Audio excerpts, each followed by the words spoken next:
On t'écoute, Virginia. Ah ouais. Oui, bonsoir. Je ne sais plus comment j'ai tourné mes questions, mais j'ai fini de lire les bains dérivatifs et la méthode. Et on parle de l'équilibre acido-basique dans le module 3, mais je n'ai vu nulle part des informations à ce sujet. Donc, comme je sais qu'on en parle beaucoup en ce moment, un peu partout, je voudrais Oui, savoir en quoi ça consiste et si c'est important et qu'est-ce qu'il faut retenir à ce sujet.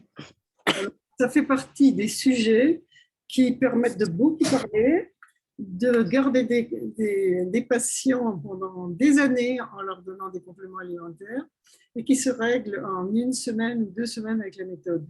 Et c'est pour ça que je ne m'étends pas dessus parce que ça m'agace, parce que c'est vraiment, quand on est en acidité, c'est qu'on ne mange pas assez de cru, très simple. C'est aussi simple que ça. C'est ce que je voulais savoir parce que je n'y comprenais rien. Ok. Voilà, mais j'ai une amie qui, quand on est en acidité, on est en mauvais état, c'est-à-dire qu'on n'est pas, au niveau du caractère, on voit tout en noir, au niveau de la vie, on se fatigue facilement, on s'énerve facilement, ça rend un peu acariâtre l'acidité. Et c'est pas par hasard qu'on dit que quelqu'un est aigre. Okay. Voilà. Mais c'est vraiment, vraiment une question d'alimentation végétale crue. Et j'en ai fait l'expérience extraordinaire avec l'infirmière avec qui j'ai travaillé pendant des années, parce qu'elle mangeait intégralement bio, mais elle était macrobiote. Et elle mangeait très, très peu de fruits crus. Elle avait des cerisiers magnifiques, elle avait des pêchers, elle avait des pruniers, elle avait tout ce qu'on veut chez elle, mais elle faisait des compotes, elle faisait des tartes, elle faisait toutes sortes de choses avec ses fruits, mais elle en mangeait très peu crus parce qu'en macrobiotique, on leur disait que les fruits étaient acidifiants, justement. Et donc, elle était donc en pH 5, urinaire, 5 maximum pendant des années. Et quand elle a commencé ma méthode, elle continuait avec son pH 5. Et je me suis rendu compte qu'elle mangeait très, très peu de crudités, vraiment symbolique, un tout petit peu, genre une grosse cuillère à soupe. Et puis, elle mangeait du cuir en quantité. Un jour, je me suis fâchée. J'ai dit, écoute, parce qu'elle se plaignait toujours sur l'acidité. J'ai dit, Jocelyne, le jour où tu comprendras que c'est en mangeant cru qu'on rétablit son pH, tu pourras m'en parler. Mais tant que tu ne manges pas cru pendant 1 mois pour faire remonter ton pH, je ne me parle plus jamais de ton acidité. Elle a profité d'un mois d'août où elle avait beaucoup de tomates. Or, les tomates, que le docteur Carton, que ce soit le docteur Carton, que ce soit Masson, etc., énormément de naturopathes disent que c'est très acidifiant. Et je lui dis que tout ça, c'était des sornettes. Je ne suis pas la seule à le dire parce que le docteur Lilian Le Goff dit la même chose que moi. Et lui, il a étudié le sujet chimiquement, etc., très sérieusement pendant 10 ans. Donc, il a tordu le cou à ces histoires de pH. Et donc, elle a mangé des tomates tous les jours, une grosse salade, plus des crudités, etc. À la fin du mois d'août, elle avait un pH 7 magnifique. Et depuis, elle n'est jamais descendue. Je vidéo à chaque fois, te montrer, là, faire des conneries sur l'ordi et tout. Oui. Pardon. Il y a quelqu'un qui raconte des histoires. Là. Alors, donc, elle a eu ce pH 7 et elle a compris qu'il fallait avoir 80% de cru pour maintenir un pH parfait. Très simple. Maintenant, faire comprendre ça aux gens, c'est compliqué. Parce que beaucoup de gens vous disent « Oh, mais le cru, ça me fait mal au ventre parce qu'il ne mastique pas, etc. etc. Je ne supporte pas le cru. En médecine chinoise, on me dit qu'il ne faut pas manger cru, qu'il me faut du chaud. Tatati, tatata. » On raconte plein d'histoires là-dessus. Et ça m'agace assez prodigieusement parce que c'est quelque chose qui se règle en quelques jours. Et sachez que pour ce qui est de la porosité intestinale aussi, dont on fait tout un plat et vous avez des naturopathes qui vous traînent pendant des années avec un intestin poreux, avec des compléments, avec des suppressions de certains aliments, etc., tout ce qu'on veut, ça se régule en 1 semaine selon Catherine Kousmine. Et c'est vrai, avec des bonnes huiles. Donc, ce sont des choses sur lesquelles ben, sur lesquels on gagne de l'argent. Voilà. Quand on pense, pinaille dessus pendant des mois et des années. même avec un clostridium, pour rétablir le microbiote, quand quelqu'un a eu un clostridium, est-ce que c'est assez efficace de mettre en place aussi la mastication, le cru, pour vraiment récupérer un microbiote normal, il peut avoir de porosité? Les gens qui ont eu des clostridiums, c'est ça ma question. La meilleure façon de refaire la flore intestinale et éliminer la porosité, c'est le même aux fruits. Tu ne peux pas avoir mieux que ça, parce que tout ce qui est cru, c'est vraiment l'alimentation du microbiote. Donc, tu vas développer le microbiote. Forcément, tu le nourris, donc il va se développer. Okay. Et par ailleurs, l'huile va arrêter la porosité de l'intestin. Catherine Kousmine, pour les gens qui avaient l'intestin extrêmement poreux, par exemple les gens qui ont des cancers avancés, ont un intestin extrêmement poreux. Elle leur faisait faire pendant une semaine un lavement avec une tisane, une décoction de camomille, et ensuite elle faisait injecter 2 cuillères à soupe d'huile par l'anus. Parce que l'huile dans l'intestin, c'est ce qui arrête le plus rapidement la porosité. Et donc, en une semaine, elle a arrêté totalement des porosités graves. Vous voyez ?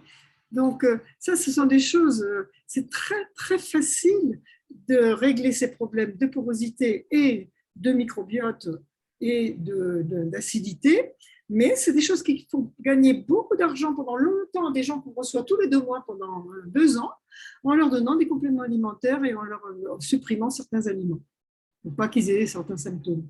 Vous voyez, voilà, je vous dis la réalité.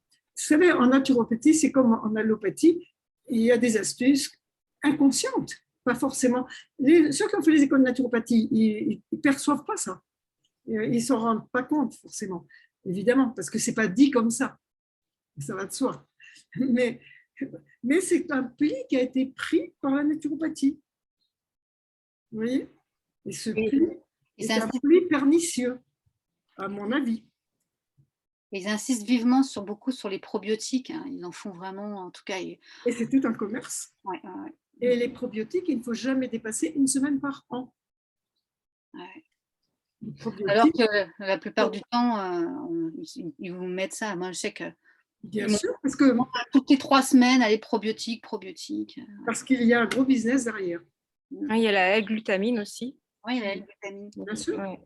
Mais je vous dis, c'est parce qu'il y a un gros business derrière. Alors, vous avez le choix entre rentrer dans un système où vous allez donner plein de compléments, etc., et vous aurez des ristournes, des labos, etc., etc. Enfin, c'est le système qui est en train de s'écrouler en ce moment, justement, qui s'effondre. Et puis, il y a l'autre qui est l'honnêteté, qui peut donner l'impression au début, parce que moi, ça m'a été quand même dit plusieurs fois, qu'on risque d'avoir moins de clientèle qui revient tout le temps pendant un certain temps, mais vous vous rendrez compte qu'assez rapidement, au bout de 3 mois, jour et matin, assez rapidement, eh bien, votre réputation d'honnêteté va primer par-dessus tout. Et les gens qui vous auront vu une fois, qui n'auront pas forcément besoin de vous voir 2 fois ou 3 fois, vont vous envoyer plein de monde. Moi, j'ai été submergée, ça je peux vous dire. Je n'acceptais de recevoir les gens qu'une seule fois, je n'acceptais pas de les voir 2 fois, et on m'envoyait une foule de gens. Vous voyez ? Donc, n'ayez pas peur de la droiture et de l'honnêteté. C'est ce qu'il y a de plus rentable à terme. Même s'il faut quelque temps pour se faire connaître un petit peu, ça, on s'aide entre nous pour se faire connaître. Je ne sais pas, enfin ça, c'est pas vous parce que vous n'êtes pas encore sur mon site, mais là, j'ai répondu à pas mal de gens que je renvoie sur le site pour qu'ils aillent vers les personnes qui sont certifiées. Et les gens sont très contents qu'on leur donne des adresses et ils en ont besoin un peu partout en France.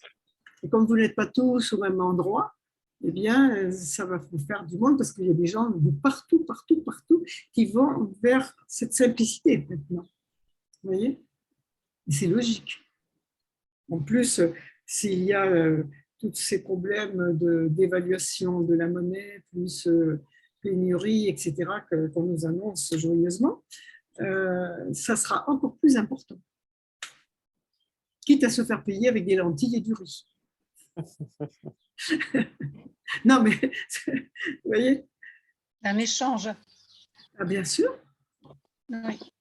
Mais il y a des moments, vous savez, il n'y a pas longtemps, en 1950-60, il y avait encore beaucoup de médecins dans les campagnes françaises qui étaient payés avec un poulet, avec un lapin, avec des fruits, des légumes, etc. Parce que les gens qui venaient les voir n'avaient pas beaucoup d'argent, n'avaient pas la sécurité sociale. La sécurité sociale est récente, elle a été inventée avant la guerre, je crois, mais tout le monde n'y avait pas droit. Les gens qui ne sont pas salariés n'avaient pas la sécurité sociale, les paysans, tout ça, ils n'avaient pas de sécurité sociale. C'est toujours d'époque. Pardon ? C'est toujours d'époque que les indépendants n'ont pas de sécurité sociale. Bien sûr, non mais absolument. Et donc, les gens payaient le médecin, il y a beaucoup, jusque dans les années 60, et je suis sûre que même 70, eh bien, il y en a beaucoup qui payaient le médecin en apportant à manger. Voilà, en apportant des choses à manger. Comme ça, le médecin n'était pas obligé de les acheter. Vous voyez, ça revenait au même. Hein. Et puis, au moins, ils ne payaient pas d'impôts là-dessus. Alors, concernant l'équilibre acido-basique, je me souviens que nous, la première année où tu es venu à La Réunion, France, on en avait parlé en formation en classe. Et du coup, on avait tous acheté le testeur de pH pour les piscines. Ah oui. Électronique, parce qu'il est tout précis, il est très précis. Donc, on s'était tous précipités chez les piscinistes pour acheter des testeurs pH d'urine, pas les bandelettes, parce que les bandelettes, c'est vrai que c'est pas hyper précis, mais le testeur électronique, là, qui fonctionne bien. Et qui fonctionne très bien. Ouais, et c'est vrai que c'est intéressant d'observer son urine selon ce qu'on a mangé, l'hygiène de vie qu'on a eu les derniers jours. On voit tout de suite les effets sur le résultat. Oui. Et au moins, vous vérifiez qu'en mangeant cru, eh bien, votre pH remonte. Mais ça peut être très intéressant de toute façon d'avoir ce testeur, parce que si vous avez des personnes qui viennent vous voir, eh bien, vous pouvez faire un test d'urine. C'est facile. Hein. On peut avoir la référence. Pardon ? Si on peut, la référence du testeur. T'en as plein en fait hein, sur internet, tu sais, les piscines, c'est soit on a les petites fioles et on met le colorant jaune et le colorant rouge, mais c'est pas très précis, ou soit on a le modèle électronique qu'on a juste à immerger et ça donne le pH. Et ça, il y en a plein de modèles, je pense. C'est pas la peine d'en acheter un cher, hein, il faut acheter quelque chose de base, de simple. De toute façon, quand tu as un pH très bas, eh ben, n'importe quand dans la journée, il est très bas. Tu vois ? Alors Virginia, tu avais une question aussi sur le jeûne ? Oui, dans la méthode, j'ai cru. Oui, je me demandais si le jeûne et les purges, pareil, on en parle partout en ce moment. Est-ce que c'est vraiment indispensable, nécessaire lorsqu'on fait le bain dérivatif quotidiennement et régulièrement ? C'est pas dans le programme du début. Non, parce qu'elle le sait pas. Non, mais je l'ai lu. Je l'ai lu. Enfin, j'ai lu quelque chose à ce sujet dans la méthode. Vous parliez même de purge à base de pruneaux. Je ne sais plus. Je ne parle pas de purge en parlant de jeûne. Je ne parle pas de purge. Le mot purge, ce n'est pas un mot à moi. Non, ce n'était pas vous, mais quelqu'un, je ne sais plus qui, conseillait une purge à base de pruneaux ou chose comme ça. Et puis j'ai cru comprendre, alors ça fait longtemps que j'ai lu la méthode. Mais ça n'a rien à voir avec le jeûne, alors. Non, mais je me demandais si c'était nécessaire, complémentaire. Pour des personnes dont l'intestin ne fonctionne pas normalement, il y a le seul moyen de savoir si l'intestin fonctionne normalement, c'est si on a au moins une selle par jour et si les selles sont bien formées et laissent l'anus propre. Si quand les gens s'essuient le derrière, il y a des traces, c'est que l'intestin n'est pas en bon état et la digestion n'est pas encore. Voilà, ça c'est très important. C'est vraiment, il n'y a pas d'autre. La question, comment allez-vous, date du Moyen-Âge, de l'époque où, quand on allait voir le médecin, il demandait comment allez-vous à la selle. Alors, au lieu de dire comment allez-vous à la selle, il disait comment allez-vous. Il existe encore des médecins qui posent cette question. Moi, j'en ai connu un, mais qui a pris sa retraite maintenant. Parce que c'est l'indice le plus déterminant d'une bonne santé intestinale. Il n'y a aucun doute là-dessus. Regardez, un petit lapin, quand il fait ses crottes, il n'a pas le derrière sale. Un chat, quand il fait ses crottes, n'a pas le derrière sale. Les chiens que je vois dans la rue, quelquefois se frotter le derrière par terre parce que c'est tout collant, c'est parce qu'ils sont mal nourris. Ils n'ont pas une alimentation correcte. Donc, tous les animaux et l'être humain doivent pouvoir faire leurs excréments sans garder de traces. Quand j'avais 15 ans, dans le Jura, Thierry doit s'en souvenir de cette époque-là, les vaches n'avaient jamais des traces de sel au derrière. Aujourd'hui, quand vous allez dans les prés, vous voyez des pauvres vaches qui ont le derrière sale, qui ont des excréments qui sont restés collés à leur corps. Parce que les bouses, comme les excréments humains, sont enveloppées dans une espèce de glaire transparente et elles tombaient d'un bloc et on appelait ça des galettes. Et d'ailleurs, en Inde, où les vaches n'ont pas d'aliments artificiels, elles font ces espèces de galettes qu'on fait sécher et qui permettent de faire du feu. Vous voyez ? Et les bouses de vache ne sentaient pas mauvais, jamais. Ça sentait l'herbe ruminée. Ça ne sentait absolument pas mauvais. Aujourd'hui, c'est une puanteur et les vaches ont le derrière sale. Et Eh bien, les humains, c'est la même chose. Quand on élève un enfant, on lui apprend à regarder le papier quand il s'essuie. S'il y a une trace, il doit prévenir sa maman qui doit faire attention à la façon dont il mange. Il n'est pas du tout normal d'avoir des traces sur le papier. Il y en a qui veut dire quelque chose ? Oui, je me souviens quand on était au Vanuatu, j'avais 6 ans et je t'attendais parce que tu étais en réunion et les bouses de vache séchaient au soleil et bon, elles séchaient très vite parce qu'il faisait très chaud et elles sentaient tellement bon que je jouais avec et je faisais comme si c'était des gâteaux. Ça sentait vraiment très bon, ça sentait l'herbe. Absolument. Et donc, plus du tout aujourd'hui, en effet. Et tous mes enfants, je leur ai appris tout petit, quand ils s'essuyaient les fesses, s'il y a des traces sur le papier, tu me préviens. Vous voyez ? Alors, quand vous voyez le nombre d'enfants qui ont des selles collantes, noires, affreuses, des traces, ils s'essuient 10 fois, etc. Les adultes, ça n'en parle même pas. Mais tout ça, c'est du pourri à l'intérieur. C'est infectieux, c'est un microbiote malade, etc., etc. Les selles doivent vraiment laisser l'anus propre. Elles doivent être enveloppées dans une espèce de glaire transparente qui glisse facilement. Donc, on les expulse sans avoir mal, sans être obligé de faire d'efforts. Elles glissent toutes seules et elles laissent l'anus propre. C'est très, très important ce que je vous dis là. C'est la chose la plus importante. C'était la chose la plus surveillée jusqu'en 1940, 50 même. C'était vraiment la chose la plus surveillée. C'était la première chose qui intéressait le médecin. Et puis tout ça, on l'a oublié. Et maintenant, on a une masse de gens qui ont des putréfactions dans le ventre à longueur d'année. Vous voyez ? Mais pas en Afrique. Ça répond à ta question, Virginia ?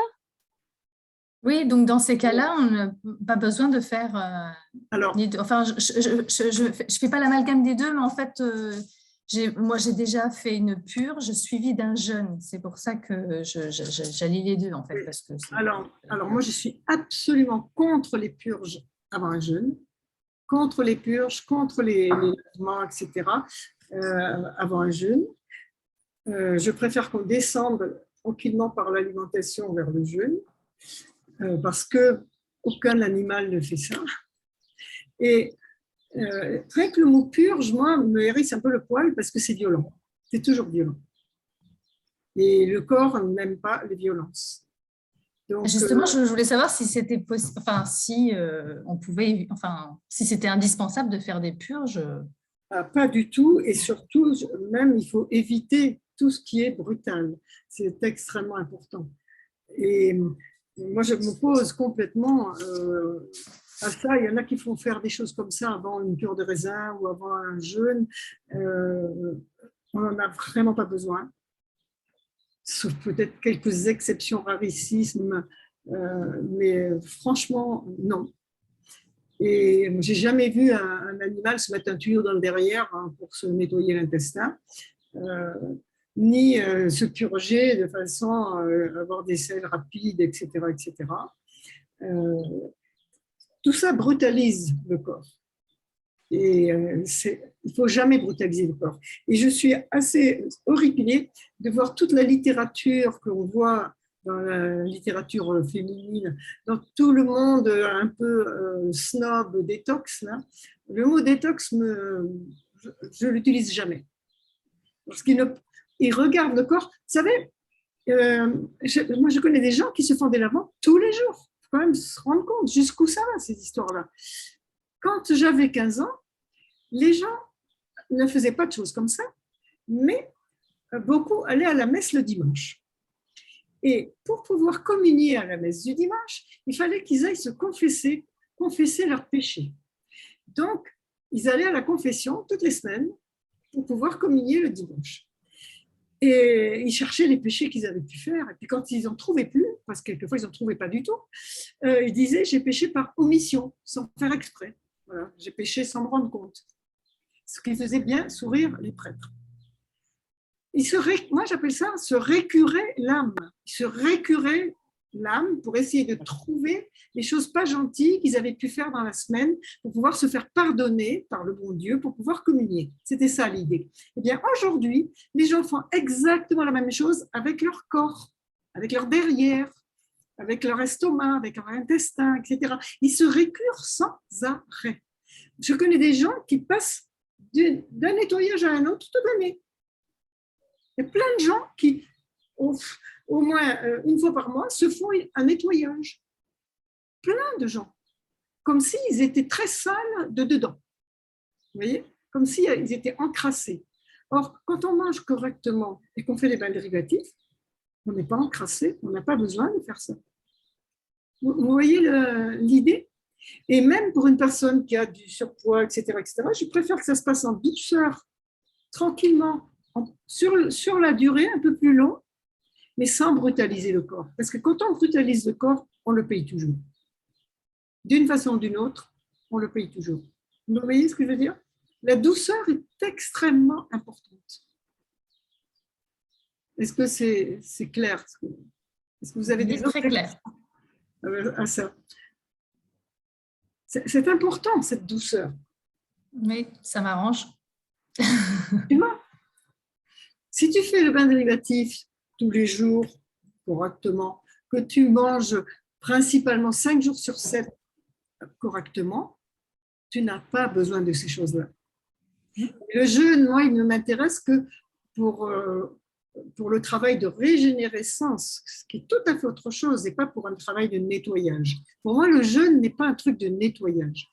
Pour moi, le jeûne, c'est une période de régénérescence. Exactement pour le corps, ce qu'on fait pour l'esprit quand on s'isole pour être seul, pour méditer, quand on veut être seul pour réfléchir, pour méditer, pour se distancer un petit peu de toute la folie qui est autour de nous. Vous voyez ? On peut éprouver le besoin d'aller faire une retraite quelque part, se mettre dans un coin tout seul, n'avoir personne qui vous parle, etc. Moi, j'adore ça. Et de manière à se ressourcer mentalement. Et on peut faire de la méditation, on peut faire de la prière selon les formations qu'on a eues, etc. On se ressource mentalement, psychologiquement. Eh bien, pour moi, le jeûne, c'est un ressourcement physiologique. Il n'y a pas que pour moi, hein. Mais c'est un ressourcement physiologique. C'est aussi une manière, bien sûr, d'arrêter une maladie, un rhume, une grippe, un truc comme ça, s'arrêter de manger, parce que, alors là, la raison est qu'on laisse au corps toute son énergie pour se soigner. On ne va pas le fatiguer en mangeant en même temps. Vous voyez? Voilà. Mais le jeûne, pour arrêter immédiatement quelque chose qui nous arrive physiologiquement, c'est très, très, très bien. Mais ce n'est pas dans le sens de purge, c'est dans le sens de régénérescence. Tu vois? De façon que tu ne sois pas fatigué par l'alimentation. Tu vois, chaque fois que j'écris un livre, je ne mange pas. Mais ça se passe spontanément. C'est-à-dire que je suis tellement dans mon écriture que je ne pense même pas à manger. Je bois de l'eau, puis c'est tout. Et je n'ai pas l'impression de faire une purge ni un nettoyage. Tu vois? Je me ressens, je mets toute mon énergie physique et mentale dans l'écriture. Est-ce que tu sens Oui, merci. Donc, le jeûne, pour moi, sous forme régénération du corps, et c'est dans ce sens-là qu'il nous aide à nous réparer quand on a attrapé un rhume ou je ne sais pas quoi, on a mal au ventre. C'est cette régénérescence, parce que le corps n'a plus à s'occuper de la digestion, donc il peut se concentrer sur la guérison, mais c'est dans un sens de régénérescence, ce n'est pas dans un sens de nettoyage. Et maigrir en jeûnant, ce n'est pas du tout une bonne idée.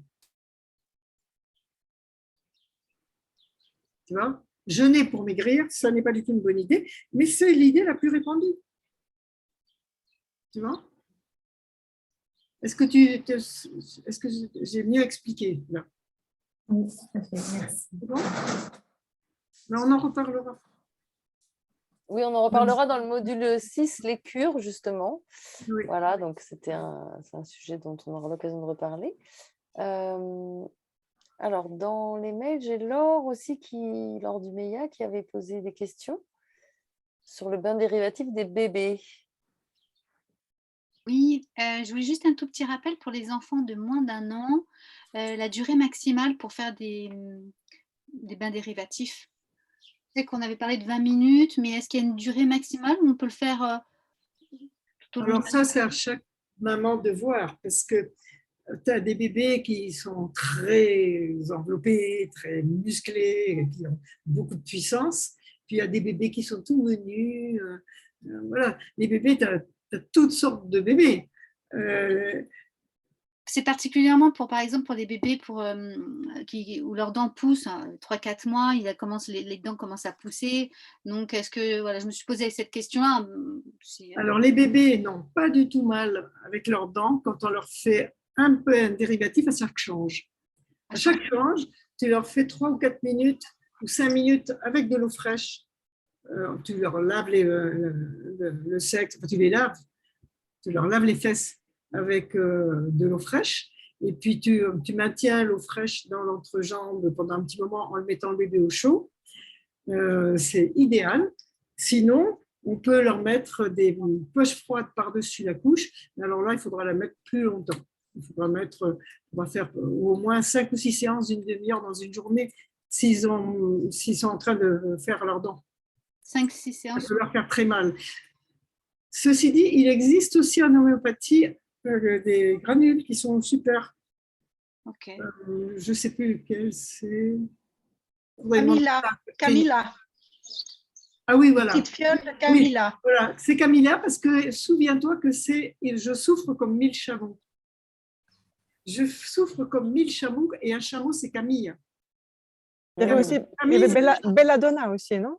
Non, ça c'est pour la température. Mais je souffre comme 1000 chameaux. Oui, c'est Camilla parce que c'est Camomilla. Camilla, je souffre comme 1000 chameaux. Retiens la phrase, elle est rigolote. Et Camilla, c'est un chameau. Les Camilla, Camel, c'est le chameau. Oui. Ben, tu connais les cigarettes Camel, il y a un chameau dessus. Voilà. Donc, je souffrir comme 1000 chameaux. Je ne sais pas si vous connaissez l'expression, mais c'est une expression française assez employée. Ils souffrent comme 1000 chameaux. Enfin, en tout cas, c'était assez employé. Et voilà. Donc, mais c'est inférieur au bain dérivatif. Hein. Ok. Ça marche moins bien que le bain dérivatif, mais associer les deux, c'est très bien. Et le fait est que si on met des poches donc au-dessus de la couche du bébé, et si parce qu'au bout d'une demi-heure, je présume que elle va se réchauffer quand même assez rapidement. Parce que si on mentionne plutôt à chaque change, c'est ça, je me dis, elle va être chaude, quoi. Non, mais les poches, les 36,6, à l'extérieur de la couche, elles tiennent plus longtemps qu'une demi-heure. D'accord, Alors, tu peux la laisser 1 heure, hein, sans problème. d'accord. À l'extérieur de la couche, on peut en mettre autant qu'on veut parce qu'un bébé, il devrait avoir les fesses à l'air tout le temps. Ah ouais. C'est pas normal qu'il soit maintenu au chaud, et en plus dans son urine, etc. Ouais. Ouais, malheureusement, en réalité, elle fait que... Ok, merci. D'ailleurs, on a eu cette semaine, je crois, dans le chat du WhatsApp, Delphine, c'est Delphine hein, qui n'est pas là ce soir, qui nous a partagé Oui. le bain dérivatif avec son enfant de 3 ans, qui en redemandait apparemment avec la chaleur ambiante en ce moment. Oui. Bien. Alors, il y a des questions dans le chat peut-être. Thierry, tu as parlé des questions sur le traitement d'un anévrisme. Oui, alors peut-être juste par continuité la deuxième question, France, puisqu'on parlait au tout début du pH, est-ce qu'on peut considérer le pH simplement globalement comme un indicateur de l'inflammation chronique basse, de même que l'est la température qui peut être en dessous, au-dessus de 36,6. Là, on a une mesure, un chiffre en dessous, au-dessus de 7 qui témoignera de l'inflammation chronique basse. Est-ce qu'on peut voir ça comme ça globalement? C'est pertinent pour vous? Ben, ça ne correspond pas à la définition de l'inflammation. L'inflammation se définit vraiment par rapport à la température au départ, trop basse ou trop haute. Mais une personne, à la limite, peut avoir un pH acide sans être en état inflammatoire. Tu vois, ce n'est pas forcément lié. Elle peut avoir une température corporelle tout à fait normale et ne manger trop de cuit et avoir un pH bas. Ce n'est pas obligatoire d'être en état inflammatoire tout en ayant une acidité interne urinaire. D'accord. D'accord. Donc, ça ne définit pas l'inflammation. Ouais, non, c'est clair. Non, parce que c'était le cas de Jocelyne, précisément, sa température était correcte. Ah oui, d'accord, elle était pas en état inflammatoire. Voilà. Mais ce qui est très drôle, c'est qu'elle avait l'habitude de toujours voir la bouteille à moitié vide. Chaque fois qu'on parlait de quelque chose, elle voyait toujours le côté sombre. Elle ne voyait jamais le côté joyeux. Et elle ne comprenait pas quand je disais, mais enfin, Jocelyne, tu regardes toujours le côté négatif. Moi, je la vois à moitié pleine. Et puis, voilà. Et puis, le jour où son pH est remonté, elle me téléphone et elle me dit, écoute France, je viens de comprendre ce que tu dis quand tu parles de voir la bouteille à moitié pleine, parce que mon pH est remonté et ce matin, j'ai reçu une très mauvaise nouvelle et je l'ai prise positivement. Elle m'a dit, c'est la première fois que ça m'arrive. Vous voyez? C'est-à-dire que je me suis dit, je cherche la solution pour résoudre. Mais je ne suis pas effondrée par cette nouvelle. Ça agit sur le psychisme. Hein. Il n'y a aucun doute. Quand on a un pH acide, on a tendance à être pessimiste, à être triste, à être un peu susceptible, etc. Ça agit sur le caractère. Ouais, sur l'humeur, comme on dit, quoi. Sur les humeurs. C'est normal que ça agisse. Ça agit sur les humeurs, c'est normal. Si je te donne un coup de marteau sur le gros orteil, tu vas changer de caractère, hein. Tu vas devenir hyper agressif. Hein. Enfin, j'espère pour toi. Pour te protéger. Mais tout ce qui nous arrive physiquement agit sur notre caractère, bien évidemment. Bon. Heureusement. Une question de Marianne. Oui, alors j'avais juste une deuxième question. Ah, je t'en prie.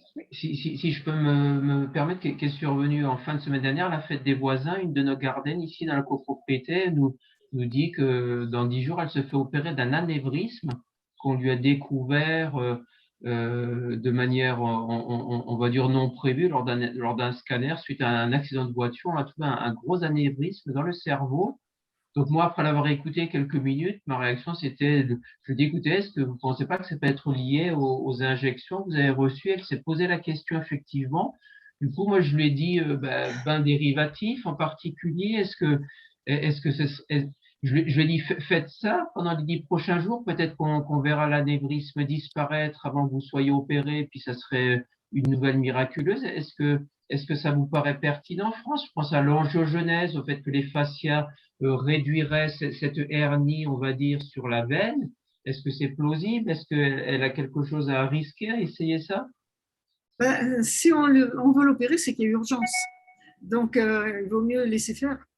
Si elle est déjà médicalisée, injectée, etc., il vaut mieux pas trop s'en mêler. Moi, je ferai attention à ça. Si la personne, par contre, décide qu'elle veut faire autrement et qu'elle suit la méthode parfaitement, etc., là, c'est son choix. Mais moi, je n'irais pas conseiller à quelqu'un qui a ce genre de choses la méthode, alors que c'est quand même le cerveau, et si on lui parle d'opération, c'est qu'il y a urgence. Tu vois? Ouais, sauf que son anévrisme, pardon, elle a été diagnostiquée au mois de janvier dernier, donc l'urgence, elle est quelque Oui, part mais relative. on ne sait Mais pas, on sait pas, on sait pas. Peut-être que ça s'est dégradé entre-temps. C'est ce qu'on ne sait pas. Moi, je trouve que c'est trop délicat. Je laisse ça entre les mains de médecins. d'accord. Moi, je m'en mêle pas, là, tu vois. Lequel médecin lui a conseillé de faire la 3e dose quand même, mais bon, bref, voilà. Après, Alors là, c'est à elle de prendre la décision et de réfléchir parce que très compliqué, très, très compliqué. ah, puis du coup, après quelques recherches, j'ai découvert que Alexandra Henrion-Claude disait récemment que ces injections peuvent déclencher des anévrismes. Donc Bien le sûr. lien, il est avéré. Et ça en déclenche à l'appel, il n'y a pas de doute. Hein. D'accord. C'est la réalité, ça. Ça, c'est la réalité, mais on ne peut pas, nous, si la personne n'est pas en demande profonde et prête à faire la méthode d'arrache-pied, etc., d'elle-même, moi, je n'irai pas donner des conseils comme ça. Je n'irai pas donner. Si la personne me dit qu'elle a un anévrisme, etc., voilà, et que je lui dirais, bah, écoutez, lisez la méthode, ou je ne sais pas quoi, réfléchissez là-dessus, éventuellement, si c'est une copine, voilà. Mais je ne vais pas regarder la vidéo, par exemple, qui est sur mon site. Si ça lui parle, si elle comprend des choses, à ce moment-là, c'est son choix. Mais il faut aller voir ce qui se passe dedans, parce que si on lui a parlé d'opération, c'est qu'il y a quelque chose qui se passe. Et peut-être qu'il y a urgence. Tu vois? Oui. Parce qu'un anévrisme, c'est pas rien du tout. Non, moi, on peut continuer de se répondre, de se coaguler, etc., etc. Donc, c'est pas du tout... moi, je m'en mêlerai pas. Hein. Voilà. Oui, ça me faisait penser au témoignage que vous aviez donné en formation d'un médecin qui lui-même devait être opéré d'un cancer de je ne sais plus quel organe et qui avait fait votre méthode et le cancer avait disparu. La tumeur avait disparu peu de temps avant l'opération. Donc, moi, je pensais un petit peu à la même démarche. Elle avait rien à perdre. Elle aurait rien à perdre à faire les bains dérivatifs la nuit et jour pendant 10 jours. Et puis, qui sait si jamais un miracle se produit, ben, tant mieux. S'il n'y a rien qui se produit pour son anévrisme, au moins, elle se sera peut-être préparée à l'opération. Mais voilà, après, moi, j'ai pas insisté. Je vais juste parler de la méthode. Oui. Elle n'a pas percuté à 300% comme vous le disiez, donc j'en reste là, quoi. Mais je me posais quand même la question de la pertinence de faire juste les bains dérivatifs par bon sens, quoi. Alors, voilà, mon conseil, franchement, en ce moment, il ne faut pas aller au-devant des gens. Ouais. Il faut attendre qu'ils arrivent tout seuls. En ce moment, c'est super, super, super important. Si ils s'adressent, si c'est le médecin qui leur parle de la méthode, etc., alors là, c'est autre chose. Mais les gens qui sont médicalisés, comme ça, qui sont déjà dans un système médical, c'est pas du tout une bonne idée d'aller au-devant en leur proposant. C'est pas du tout une bonne idée. Tu vois? Ouais. Mais je comprends ta démarche parce que moi, pendant 20 ans, j'avais envie de voler au secours de tout le monde autour de moi. Je ne plaisante pas. Et je l'ai fait. J'ai essayé de sortir des foules de gens des problèmes qu'ils avaient. Je leur consacrais des heures et des heures gratuitement, en leur expliquant dans les détails, etc. J'ai mis beaucoup d'années à comprendre que c'était le contraire de ce qu'il fallait faire. Et ça, je peux te dire que franchement, j'ai dû bien mettre 15 à 20 ans à le comprendre. Parce que quand tu vas au-devant, tu les fais reculer, en fait, sans t'en rendre compte. Tu vois? Des suggestions, vous pourriez écouter telle conférence, et puis c'est tout. Et tu ne vas pas plus loin. Et tu ne leur demandes pas, alors, vous avez écouté, vous avez regardé, qu'est-ce que vous en pensez? Alors ça, surtout pas. Surtout pas, surtout pas. Oui, non, je ne lui ai pas demandé de contredire. Par contre, je lui ai transmis l'information parce que si elle n'a pas l'information, elle peut être de bonne volonté, prête à agir, etc. Mais si elle n'a pas l'info, elle ne le fera jamais. Je lui ai transmis l'info. C'est une info qui est trop légère. Pour le problème en question, l'info n'est pas assez importante. Oui. Tu comprends ce que je veux dire? D'accord. Si elle avait lu la méthode, par exemple, et regardé la vidéo et que vous en ayez parlé, là, on était dans autre chose. Mais quand la personne n'a rien d'autre que ce qu'on vient de dire comme ça, c'est vraiment la chose à ne pas faire. Tu vois? D'accord. Ouais. C'est très compliqué, hein, parce qu'on peut avoir des gens très proches, même de la famille, très proches des gens qu'on adore. C'est extrêmement difficile, parce que quand la personne est médicalisée, il y a toujours un moment où elle va retourner forcément vers là où est le médecin. Et ce que nous faisons peut créer un problème, parce qu'elle aura peut-être, on va s'apercevoir l'opération qu'elle a attendue trop longtemps, 15 jours de trop, un mois de trop, etc., etc. Il peut y avoir des problèmes, mais qui vont te retomber sur le dos. Hein. Tu vois? Oui, après la personne, en même temps, elle m'expliquait qu'elle avait peur de l'opération, etc. Donc, voilà, moi, je lui transmettais juste une information pour la faire sortir de la peur, mais je vais effectivement pas plus loin. Mais le plus simple, ça serait de lui dire de regarder une conférence, et puis de lire la méthode, par exemple. Et puis, voilà. Et à ce moment-là, si ça lui parle, si elle est intelligente et que ça lui parle, elle va comprendre tout ce qu'elle peut faire. Si elle n'est pas très ouverte, voilà, et bien ça n'ira pas plus loin. Tu vois, il faut être hyper prudent avec la maladie. Il faut être hyper prudent. Vraiment. Oui, j'ai pas eu le temps de lui parler de votre livre dans le détail puisqu'elle n'a pas pris la balle au bon. Mais donc voilà, je n'ai pas insisté. Non, mais je te dis, faut faire vraiment attention avec ça. Je ne te vois plus là. Hein. Il n'y a plus de Thierry là. Comment? Si, on le voit. Ah si, non. Si, on te voit, nous. Hein. Il est dans un autre carré alors. Ah oui, voilà. Oui, ça a changé. Ça a changé. Oui.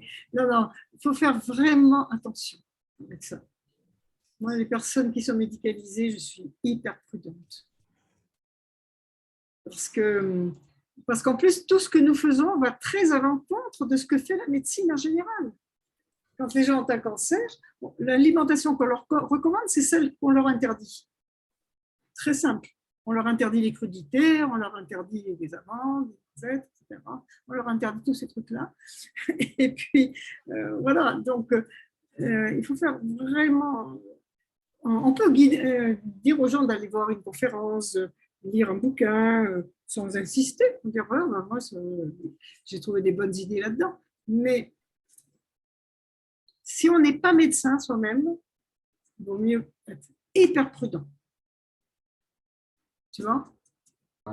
Avec la maladie, on ne se mêle pas de la maladie. Tu comprends le truc? Oui, mais après, dans le même temps, vous avez quelqu'un qui a peur de son opération, qui est consciente qu'elle a été empoisonnée par ses injections, elle ne peut pas faire la 3e, c'est sûr, etc. Et puis, donc, après, vous lui proposez qu'elle lise autre chose. Mais je te dis, quand on n'est pas médecin, on ne se mêle pas de la maladie. Ah, ouais. Voilà. Non, c'est clair. C'est un problème. On peut diriger vers quelqu'un, tu peux diriger vers Pascal Fournier. Fournier. Tu peux la diriger vers Pascal Fournier, par exemple. D'accord. Tu vois, tu peux la diriger vers quelqu'un comme ça. Mais bien après, comment elle Vers s'appelle? Catherine. Catherine. Et puis il y a aussi la gynéco, qui est très bien. Oui, Marie-Laure. Marie-Laure. Ouais. Marie-Laure, elle sera bientôt sur le site. Tu vois, mais tu la diriges vers des gens comme ça. Mais parce que là, ils peuvent faire tout ce qu'ils veulent. Tu vois, mais quand on n'est pas quand on ne sort pas de la fac de médecine, il y a des risques qu'il ne faut pas prendre. Alors justement, le jour où tous on sera, si on va jusqu'au bout de de ce qu'on apprend là et qu'on est certifié, ça veut dire que ces gens-là, on ne peut pas les recevoir alors? On peut les recevoir pour les accompagner dans leur suivi médical. C'est-à-dire qu'on peut absolument les recevoir, mais on les coach. On ne leur interdit pas ce qu'ils sont en train de faire. Oui, bien sûr. On leur propose l'alimentation en leur expliquant pourquoi on fait cette alimentation. Mais ça, on le fera avec les maladies. Je vous expliquerai bien. Parce qu'il y a plein de justifications, donc ce n'est pas un problème, on peut les convaincre. Et la personne qu'on coach, c'est elle qui choisit de suivre ou de ne pas suivre. Tu vois? Mais on ne dit pas, ne faites surtout pas ça. Oui, bien sûr. Voilà. Si je peux me permettre, j'ai accueilli pas plus tard que la semaine dernière un monsieur qui était venu me voir pour un accompagnement en sophro pour un burn-out. Et il me regarde, il me fait regarder mes mains, il était rempli d'eczéma, mais transformé. Mais quand je vous dis, j'ai jamais vu ça, mais transformé. Et là, du coup, spontanément, je lui ai proposé que je lui dis que j'étais en formation, que je faisais avec vous, et je lui ai proposé qu'il puisse faire les bains dérivatifs et qui va permettre d'agir sur son état inflammatoire. Et il était extrêmement partant. Je lui ai envoyé le lien de votre conférence sur YouTube. On a parlé longuement de ça. Et je lui ai dit qu'on ferait le point. Donc là, dans cette démarche-là, ça vous paraît... c'est parfait. Hein? Non, là, il n'y a pas de problème. On n'est pas dans un cancer, on n'est pas dans une maladie grave qui nécessite opération ou chimio. Tout à fait. Voilà. Alors, pour partage d'expérience... C'est très important de bien faire la différence. C'est pas facile. C'est pas facile parce qu'on a vraiment envie de soigner tout le monde. Ça, il n'y a pas de doute. Et puis, on sait en plus que ça peut marcher. Donc, ça fait mal au cœur de voir des gens. Mais en même temps, je pense que des psys un peu qui ont fait de bonnes études pourraient m'expliquer le phénomène en question, parce que moi, je ne suis pas capable de l'expliquer. Mais ce qui est sûr, c'est que quand on va au-devant d'une personne, on la fait toujours reculer. Moi, je suis d'accord avec toi, France. Là, ton monsieur, il t'a montré les photos, il t'a montré ses mains, et il était en demande. Tout à fait, il est venu, voilà. Démarche, il y avait déjà une démarche très active et en lien avec son stress, en lien avec tout ce qu'il était en train de vivre, etc. Et qu'est-ce que je peux faire? Et puis franchement, c'est pas bien dangereux. Tu vois? Non, donc c'est très douloureux. C'est excellent. Là, c'est excellent. Ouais, France, je vais partager alors mon expérience, puisque moi, c'est comme ça que j'ai connu la méthode. C'est les mains, impossible de passer tes mains même sous l'eau. Donc moi, je vivais avec des gants en coton sur les deux mains. Je ne pouvais pas plier mes mains tellement elles étaient gonflées par... c'est la première fois que je vois ça. Hein, par l'eczéma. Ah non, mais moi, les gens, ils avaient peur de mes mains, tellement c'était horrible. Hein. Et en 3 semaines, avec la méthode, c'est parti. 3 semaines. Donc, je suis partie de zéro. En fait, j'avais l'eczéma.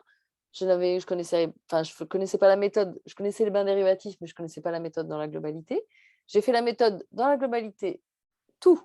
Ce qui est conseillé dans la méthode pour le bain dérivatif plus de 6 heures par jour, le cataplasme d'argile quotidien à la même heure, pendant 2 heures, etc., etc. Et en 3 semaines, mon eczéma est parti. Et je ne connaissais pas Virginie à l'époque. Non. Elle a fait ça à partir d'un livre. C'est à partir de là, j'ai fait ça juste avec le livre, et puis après, le livre suffit normalement tout seul à pratiquer. Hein. Et après, c'est là que je me suis dit, mais attends, c'est miraculeux ce truc, parce que je suis sortie aussi du coup de 45 ans de constipation grave. en 3 semaines, enfin même moins que 3 semaines, puisque les selles sont revenues très rapidement. Et là, j'ai dit, bah, faut qu'elle vienne à La Réunion expliquer. Et c'est comme ça que j'ai fait venir France à La Réunion. Ouais, donc le lien en plus avec l'argile, il est primordial Pour moi, l'argile est essentielle, ouais. Pour la détox. Alors, ça dépend de quoi il s'agit. Moi, c'était plus une intoxication aux huiles essentielles liée à mon métier de masseuse. Voilà. Après, il y a souvent un phénomène psychosomatique de toute façon dans l'eczéma. Il y a un déclencheur, mais il y a plusieurs choses. Et si c'est d'origine allergique, c'est vrai que l'eczéma, enfin, si c'est une intoxication, hein, métaux lourds, huile essentielle, peu importe l'intoxication, le fait de mettre le cataplasme d'argile, ça va quand même permettre de faire sortir. Ouais. Un monsieur qui fait des prothèses dentaires. Donc, est-ce qu'il n'y a pas des, je sais pas, Ah ouais, c'est possible. Hein. Ça, c'est fort possible. Là, je fais tout de suite le lien. Est-ce que c'est pas une allergie, effectivement? Ah bah moi, là, je dirais, un peu plus de son métier. En plus, ouais. Bon. Ça peut être intéressant de creuser là-dessus, au niveau du matériel. J'ai eu un cas d'eczéma effroyable, c'est Imata, justement. Quand elle était bébé, elle avait de l'eczéma de la racine des cheveux à la plante des pieds, tout le corps. C'était une plaie vivante. Elle avait 3 mois. Et j'ai vu plusieurs médecins. C'était terrible. Alors, j'ai eu droit à tout. Vous êtes trop possessive. C'était mon 3e enfant. Vous êtes trop possessive. Vous l'étouffez. L'eczéma, c'est quand la mère est étouffante. Je t'étouffe, ma fille. Alors, je crois que je suis le contraire de la mère étouffante, justement. Parce que oui, ça va. L'enfant me reprocherait plutôt de ne pas assez m'en occuper. Ça a toujours été comme ça. Et puis, ensuite, on m'a expliqué que le 4e enfant, souvent, c'était ça parce qu'il ne supporte pas d'avoir des frères et sœurs. Mais c'était la 3e. Alors déjà, le médecin s'était trompé d'un. Et puis, en plus, il fallait jeter les autres par-dessus bord, parce que moi, j'étais sur un bateau à l'époque. J'ai fait comment pour arrêter l'eczéma? Et finalement, on m'a donné de la cortisone, un tout petit comprimé qui peut se couper en 4, tout petit comprimé. Il fallait que je donne 2 comprimés entiers. Je l'ai coupé en 4, j'ai donné le quart. Le lendemain matin, il n'y avait plus rien sur la peau et rien n'était dans les draps ni quoi que ce soit. Ça m'a fait très peur. Je me suis dit, tout est rentré, tous ces trucs-là sont rentrés. Et là, j'ai vu un très vieux médecin à Ibiza qui m'a dit, écoutez, moi, je ne vois qu'une solution. On est au mois d'octobre. Il pleuvait, il y avait du vent, il faisait frais, c'était en Méditerranée. J'étais sur un voilier, très compliqué. Il m'a dit, vous la laissez toute nue, jour et nuit. Vous changez les draps tout le temps, vous débrouillez, mais qu'elle soit toute nue tout le temps. Pendant 9 jours et nuits, elle a été toute nue. Et donc, il fallait vraiment que je m'en occupe tout le temps. Vous imaginez un peu. Enfin, ceux qui ont des enfants peuvent imaginer. Et au bout de 9 jours, elle n'avait plus rien. Et là, j'en ai profité pour faire le bain dérivatif, parce que je ne pouvais pas lui faire de bain dérivatif, tellement c'était une plaie vivante partout. Je ne pouvais pas la toucher. Elle était inerte, tellement c'était... Et là, j'ai fait les bains dérivatifs pour pas que ça revienne et pour que ça s'élimine. Et voilà. Elle n'en a gardé que comme séquelles, qu'elle ne supporte que l'or et l'argent, et platine peut-être. Là, c'est une fille de luxe. Ah, ça, je vais demander alors par rapport à l'or. Moi, j'avais une bague et je ne la supporte plus. J'ai un eczéma au-dessous quand je la mets. Avec l'or? Oui. Alors, c'est ma bague de mariage, je ne crois même plus. C'est de l'or qui évacue. Ouais, c'est pas possible. Après 20 ans, c'est pas tout de suite, c'est maintenant, c'est cette année. Oui, mais parce que ta bague s'use petit à petit. Ouais, et dessus, il y a d'autres. L'or pur est trop mou. Donc, on est obligé de mettre un alliage. On ne peut pas faire de l'or pur. C'est pour ça que c'est 18 carats, etc. Donc c'est l'or qui me fait parce que c'est ça ce qui me fait réagir. C'est pas quelque chose à l'intérieur de... Non, mais parce que là, le bébé, c'était par rapport à pourquoi elle avait... Non, mais il est possible que ce ne soit pas l'or, mais que ce soit le produit qui est à l'intérieur qui s'émet petit à petit, qui se diffuse petit à petit. Alors peut-être que si tu la fais redorer, ça va arrêter.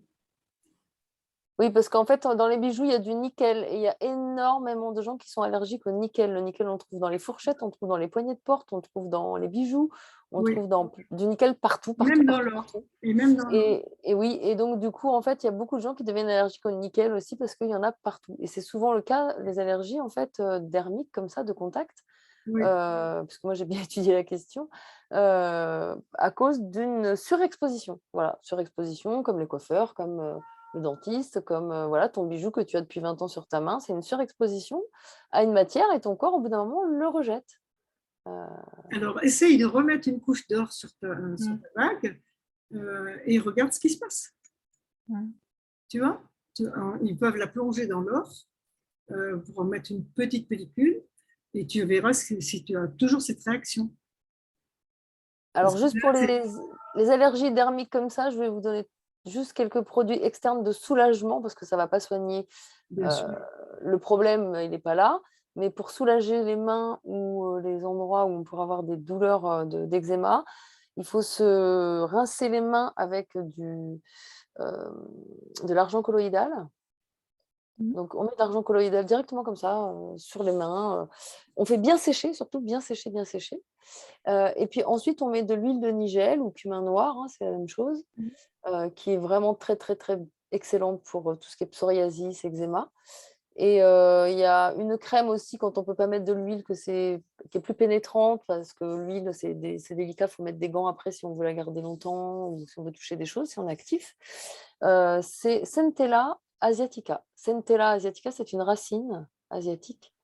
CENTE2LA, asiatica, c'est une crème qui est utilisée par les infirmières sur les escarres, des choses comme ça, qui est peu connue. Vous allez faire beaucoup de pharmacies avant d'en trouver une, il faut la commander souvent. Mais c'est une super crème, parce que quand on est en général en eczéma, on est réactif à tout. C'est-à-dire que n'importe quelle crème, dès qu'il y a un parfum, dès qu'il y a une substance, dès qu'il y a quelque chose qui n'est pas naturel et qui a trop de mélange dans les substances, on va tout de suite réagir. Et ça va gratter, et ça va piquer, et ça va chauffer.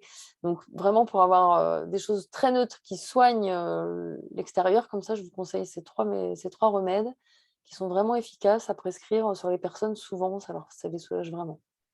Moi, j'ai utilisé l'homéopathie en crème de souci. Souci calendula. Voilà. C'est très bien. Encore des questions? Voilà. Est-ce qu'il y a encore des questions? Alors, il y avait Marianne, il y a Françoise. Françoise, vas-y alors, après. Alors, à moi? Pas Marianne, non? Je commence? Oui, vas-y. Ok, alors, France, moi, j'ai vu les travaux de Jacqueline Bousquet, notamment ce qu'elle dit sur l'alimentation. Alors, elle dit quelque chose et j'aurais bien aimé avoir ton avis là-dessus. Donc, tout ce qu'on ingère, donc, ça va être de la vibration. Et donc, elle dit, pour elle, c'est une hérésie que dans nos contrées, nous froides, qu'en hiver, on mange des fruits exotiques où on prenne de la vitamine C parce que tous les êtres vivants, quels qu'ils soient, dans la nature, se mettent au diapason, se mettent à la vibration de la saison dans leur région.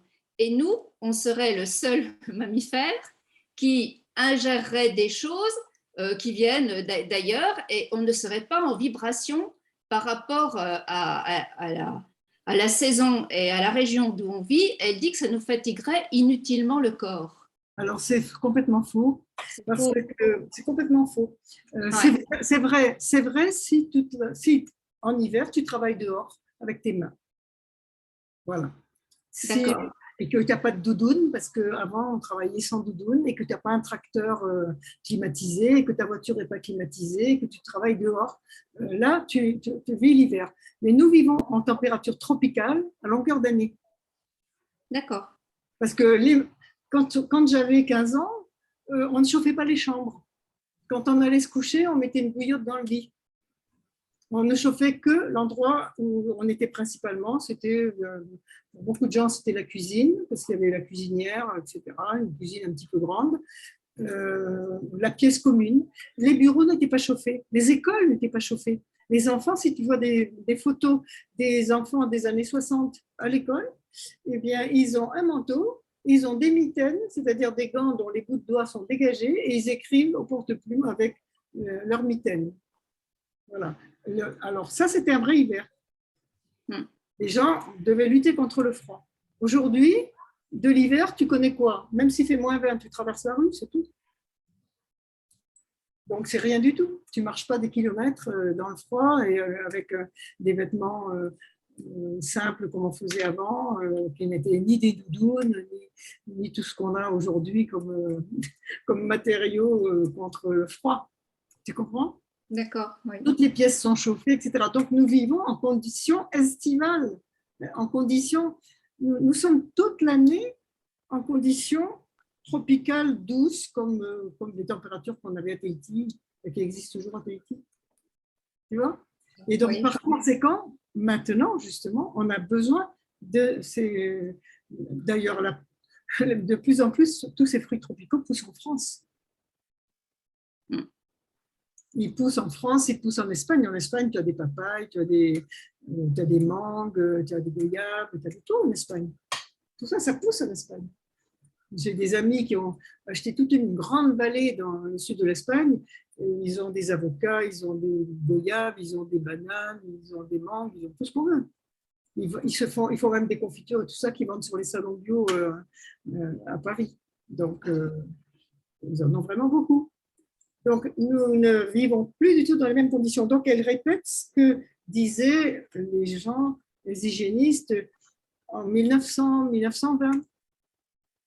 Voilà, le docteur Carton disait ça, le docteur Schlemmer disait ça, mais il disait ça pour les gens qui travaillaient dans les campagnes, dehors, qui travaillaient dehors. Avant, quelqu'un qui réparait la route, il n'avait pas de machine, il avait une pioche, il cassait des cailloux, etc. Il faisait ça avec ses bras dehors. Tu vois? Oui, je vois. Donc, le problème, c'est de ne pas avoir compris que, et alors par ailleurs, nous sommes tous d'origine tropicale. Oui. Donc, nos gènes sont tout à fait faits pour ce genre d'alimentation. D'accord. Et justement, les gens mangent beaucoup trop maintenant, parce qu'en hiver, ils se mettent à manger plus de farineux et tout ça, mais ils n'en ont pas besoin. Tu vois?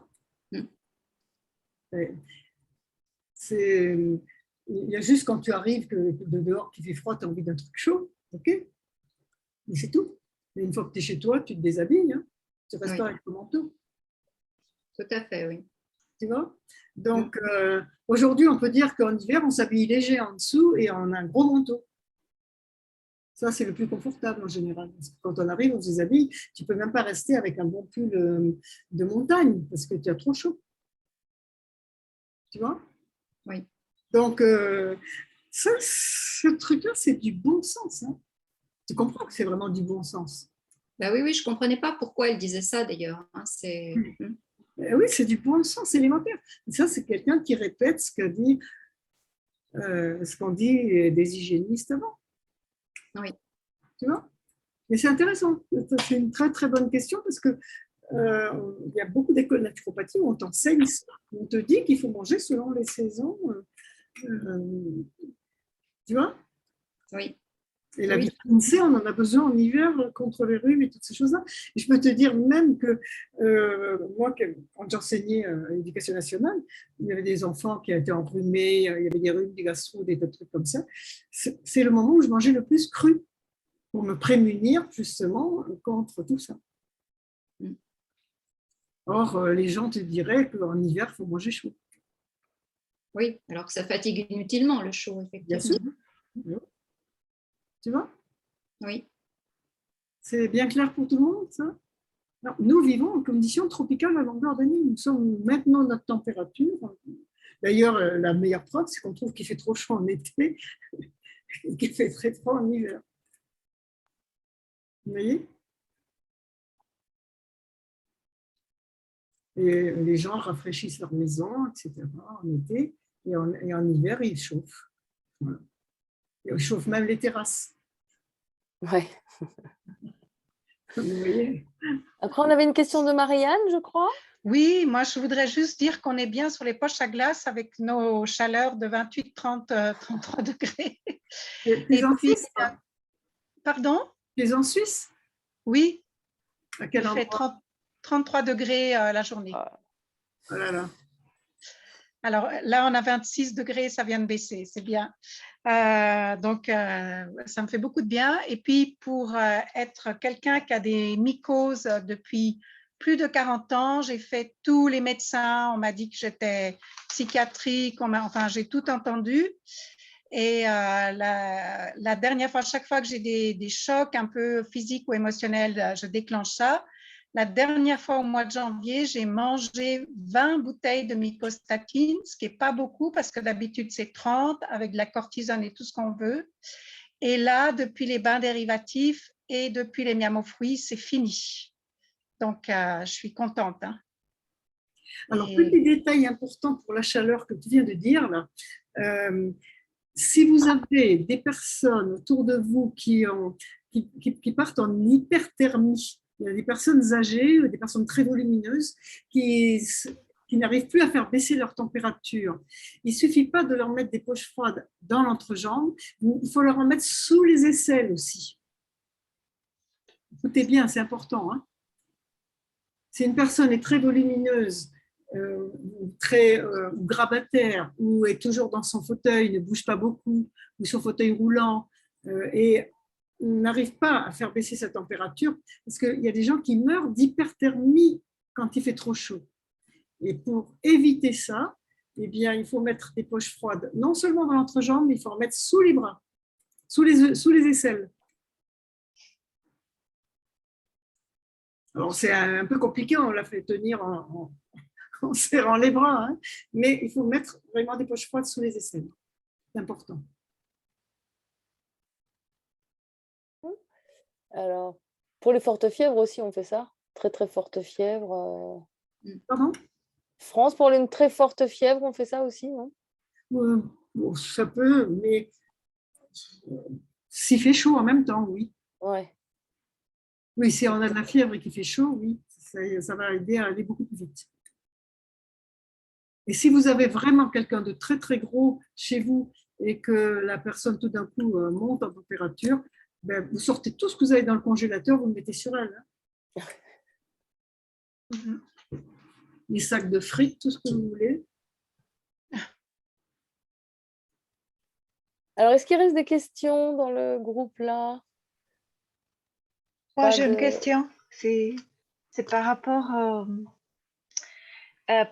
moustiques. Alors moi, je suis là au sud, bon, ça fait 3e année, et j'ai écouté par rapport à la vitamine B12 que votre père prenait pour les piqûres de moustiques. Bon, mon mari il se fait bouffer par les moustiques, on va dire comme ça. Alors, je ne comprenais pas exactement pourquoi cette vitamine B12 fonctionnait contre les moustiques. Ça Je ne sais pas non plus. Je pense que c'est une odeur qu'ils ne supportent pas parce que ça ne sent pas bon. Ah, c'est que ça, qu'un comprimé, ça ne sentait pas bon? Je pense que ça oui, vous le dites bien que c'était ça, mais bon, moi, je voulais comprendre. Est-ce que ça fait quelque chose avec le sang? Non, ça donne une odeur à la peau qui est désagréable pour les moustiques. Et s'il se fait supplémenter en vitamine B12, justement pour ça, il ne peut pas dépasser, ça peut pas parce que lui, c'est incroyable. Je ne sais pas ce qu'on peut absorber en vitamine B12. Je sais que mon père prenait des petits comprimés, il doit en prendre 1 ou 2 par jour, mais c'était il y a beaucoup d'années. Alors les dosages, je ne sais pas. D'accord. Mais d'accord. Les comprimés étaient très naturels et ils ne sentaient pas bon. Les comprimés ne sentaient pas bon. Les raquettes comme ça chez vous? Quand il dort, c'est difficile. Non, mais quand il y a beaucoup de moustiques, tu sais, la raquette, elle ne sera pas grand-chose. Ah bah si, chez nous, je peux te dire, ça dégomme, hein, bien comme il faut. Hein. Les raquettes, c'est vraiment efficace. Hein. Alors, pour chasser les moustiques, quand tu es dans un endroit fixe, si tu es assis à une table, tu mets un ventilateur et il n'y a plus de moustiques. Eh ben, figure-toi que j'ai acheté un ventilateur 150 € sur ma terrasse qui veut puissance 6, qui te décoiffe comme une tempête. Eh ben, ils arrivent encore à venir. Non, mais ils ne viennent pas dans le vent du ventilateur. Si oui, mais le ventilateur, il est au-dessus de moi, il est là, et je suis décoiffée comme ça, et ils arrivent encore à venir. À tes pieds, tout Et ça. tu te fais piquer alors, Virginie? Tu te fais... Ah bah ici, moi j'habite dans une cocoterie, on est à La Réunion, il y a des moustiques, hein, ouais, ça c'est sûr. Ouais. Après, on s'immunise au bout d'un certain nombre d'années.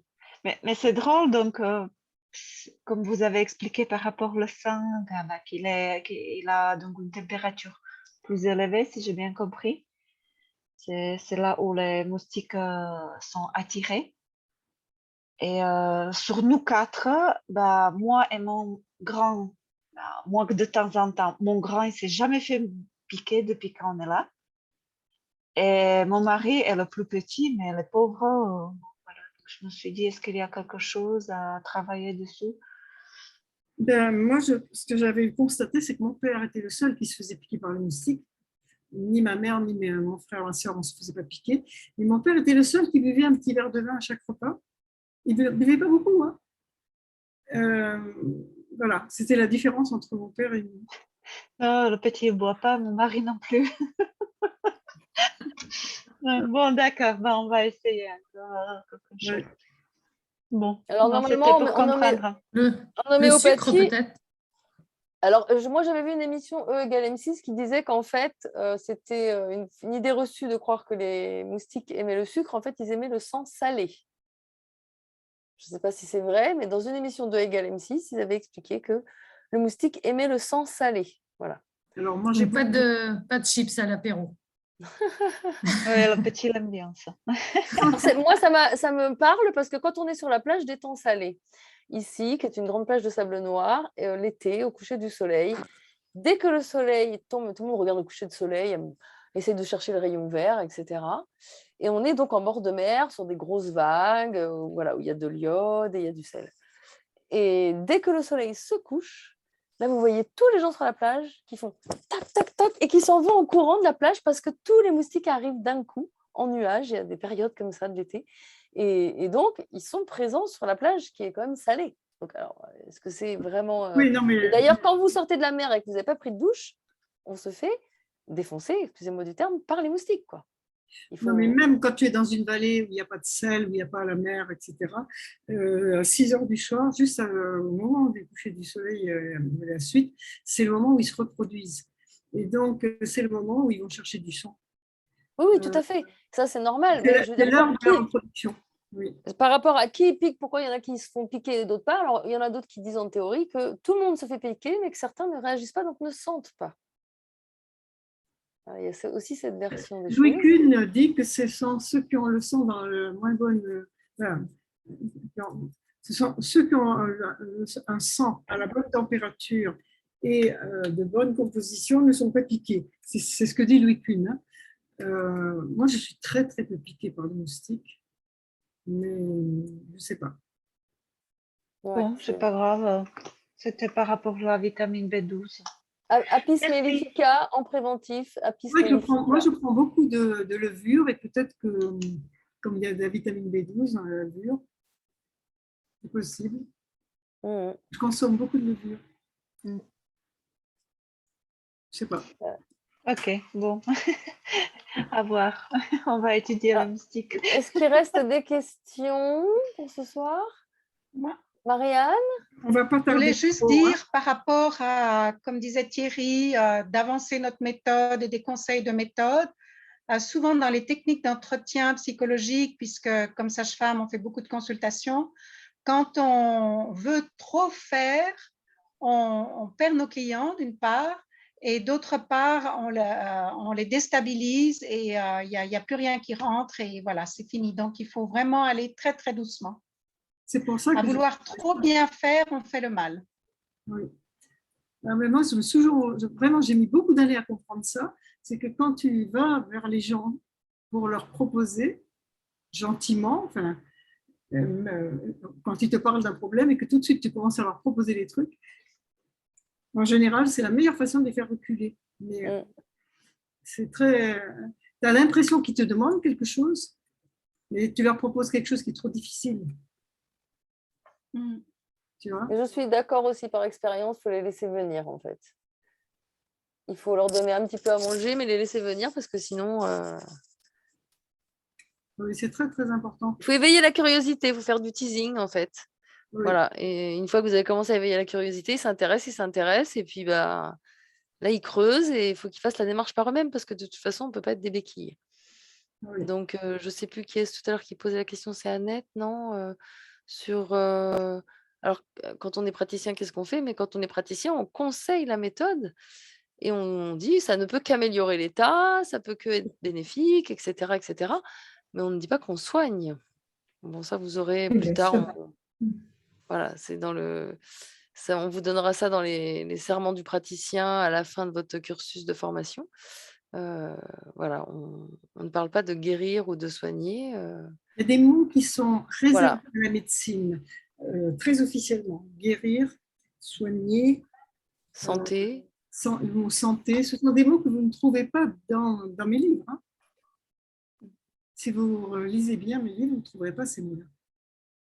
Je les ratisse pour les enlever, j'enlève ces mots-là.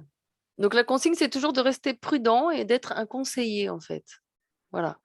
On est prudent, on a un conseiller, on a une méthode, on sait par expérience qu'elle marche. On la conseille, on leur indique comment suivre, qu'est-ce qu'il faut faire. Et par expérience, qu'est-ce qui marche? Maintenant, on n'est pas garant du résultat. Ça dépend aussi de leur implication et de leur métabolisme. Et voilà, nous, on ne fait que conseiller. Mais de toute façon, après, vous avez aussi les gens qui vont venir vous voir pour vous demander je veux faire la méthode, etc. Vous voyez? Tout à fait. Parce que moi, j'étais les gens très qui étonnée. iront vers vous, ce sont ceux qui iront vers vous, ils sauront où ils vont. Et moi, j'étais très étonnée de voir qu'en fait, beaucoup de gens ne lisent pas ou ne veulent pas lire. Parce que je leur dis, vous savez, tout est écrit dans le livre. Hein. Moi, je n'ai pas besoin de vous faire une consultation, c'est écrit. Il faut faire ça. Ah oui, mais moi, toute seule, non, j'y arrive pas. Ah non, j'ai pas le temps de lire ou je n'aime pas lire. Oui, Ou... c'est comme Voilà. le Et donc, sport. en fait, ils ont besoin d'être accompagnés. Voilà. Et ça, c'est très bien. C'est très humain. C'est tout à fait normal.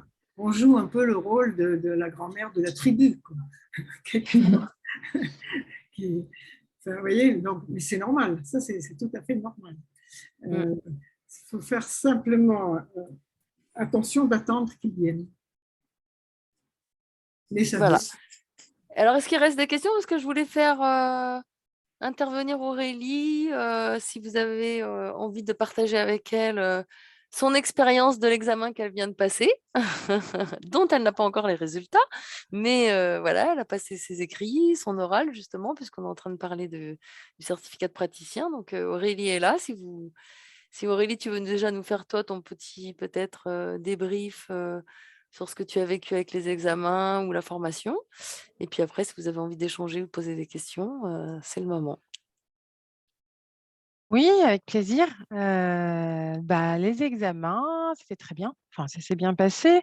En fait, moi, j'ai pris toutes les options et dans l'option atelier, j'ai pris tous les ateliers.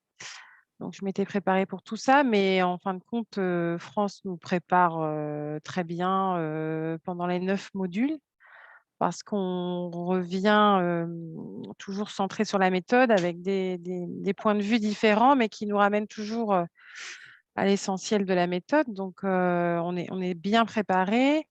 Donc, l'écrit a duré, pour ma part, 4 heures, mais je ne les ai pas vus passer, hein, honnêtement. On a plein de choses à raconter. De toute façon, 4 heures, ça aurait été même pas assez pour moi, je crois. Mais après, ça fait beaucoup de lecture pour France.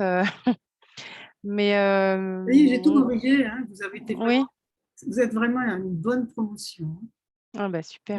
C'est vraiment bien. Vraiment. Ça, je suis très, très contente. Moi, ça me touche beaucoup parce que tu viens de dire que je vous prépare bien. Ça me touche beaucoup parce que ça me rassure sur la préparation, précisément. Je me suis dit que finalement, ce n'était pas si mal que ça. Parce que je vous ai posé quand même des pièges. Il y a vraiment des pièges. Oui, oui, c'est vrai que il y a le QCM, là, 200 questions. Il y a des petites choses, faut réfléchir. Alors, et puis, oui, des petits pièges, mais puis des fois, faut pas aller trop vite parce que finalement, c'est simple et en même temps, moi, je me suis relue et les questions que je maîtrisais, j'avais répondu à côté. Heureusement que je me suis relue, mais donc non, mais c'était très bien. Ça oblige à réfléchir, ça c'est sûr. Oui. Mais vous aurez bien réfléchi, justement. Ça m'a fait très plaisir parce que c'était pas simple. Il y avait des trucs qui n'étaient pas très simples. Ouais, ouais. J'étais très contente parce que vraiment, c'est une bonne année. Et puis l'oral, l'oral aussi, c'était intéressant. Donc, avec France, donc cette année, il y avait Pascal qui était de la première promo et Richard aussi qui était là. Et donc voilà, moi j'avais préparé, on avait 3 cas à préparer. Alors, je pense que ça, c'est pareil cette année avec la nouvelle Oui, oui, oui, promo. pour Ouais, l'instant, on ouais. n'a pas changé le format. Ouais. 3 cas à préparer. Donc, pour ma part, j'ai pris des personnes proches, enfin 2 amis et mon mari. Donc, j'avais bien expliqué les échecs, les résultats ou les non-résultats, parce que c'est aussi ça, hein, c'est aussi tout n'est pas, tout marche pas tout de suite pour tout le monde, mais c'est pas grave parce que justement, c'est bien d'être confronté à ça et de voir comment on peut rebondir et qu'est-ce qu'on peut proposer. Et puis d'échanger sur un des cas avec le jury, c'est très, très bien passé. C'était, en fait, on apprend jusqu'au bout, c'est-à-dire que on est en réflexion, même le jour de l'oral, on est dans une logique de, voilà, on réfléchit ensemble et on est dans l'amélioration continue tout le temps, quoi. Alors je précise que Pascal, qui était de la promotion précédente, ça faisait quand même 20 ans qu'elle faisait des stages avec moi. 20 ans. Elle a fait plusieurs stages d'une semaine avec moi en Anjou et avec son mari, et il pratique la méthode depuis très très très longtemps. C'est juste pour dire que c'est pas quelqu'un qui a fait juste une préparation et qui est devenu jury, c'est quelqu'un qui, elle est dentiste, hein, et elle fait faire la méthode depuis des années, énormément de patients, etc. Donc elle avait besoin juste d'un petit bout de papier. Oui. Mais c'est pour ça que je l'ai prise comme jury, parce qu'elle a une très longue expérience de la méthode. Je voulais le préciser parce que il ne suffit pas d'avoir fait une formation une fois pour être jury, quoi. Tu vois, voilà. C'était important à préciser.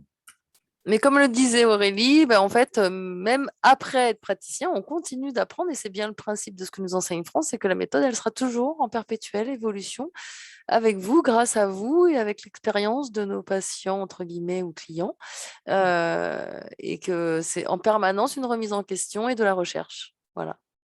Et le principe même. Et vous la ferez évoluer, on mettra en commun chacun nos découvertes, etc. On continuera de se rassembler régulièrement. Et puis, c'est important parce que chaque génération fait évoluer. Vous voyez ? Chaque génération fait des découvertes, etc. Puis la vie change autour. Donc, il faut aussi, au fur et à mesure, s'adapter, etc. En fait, il ne faut jamais arrêter d'apprendre. Ce que je pourrais ajouter sur la préparation, les contrôles continus aussi aident bien parce qu'en fait, on est préparé. Quand on se replonge un peu, moi personnellement, je me suis replongée un peu dedans avant les examens. Ce qui m'a beaucoup aidée aussi, c'est que pour les ateliers, pour l'option atelier, je me suis, je me suis organisée avec ma ville, dans un centre social, j'ai proposé d'animer les 3 ateliers, miam aux fruits, miam aux 5, argile. Et j'ai même fait une conférence sur le sujet. En fait, j'ai appris la conférence de Quimper, France, et puis j'ai retraduit tout ce qui se dit pendant la conférence, la méthode en fait sur l'oxydation, inflammation. Et ça aide beaucoup de se mettre en situation parce que on s'entraîne déjà pour préparer les ateliers. Ça nous permet d'apprendre aussi. Moi, ça m'a beaucoup aidé. J'ai fait ça pour les 3 ateliers. Ça a beaucoup plu. En fait, j'ai participé. Enfin, dans ma ville, c'est une idée en fait parce que des centres sociaux, il y en a un peu partout. Il y a plein d'activités qui sont proposées, soit des groupes de femmes ou moi j'avais des dames, des retraitées, et dans ma ville, ils organisent un point rencontre femmes tous les vendredis matins. Donc j'ai pu participer sur un créneau, et elles ont beaucoup aimé, hein. J'ai eu le retour, j'avais pas eu le temps d'aller voir la directrice du centre, mais je l'ai vue la semaine dernière.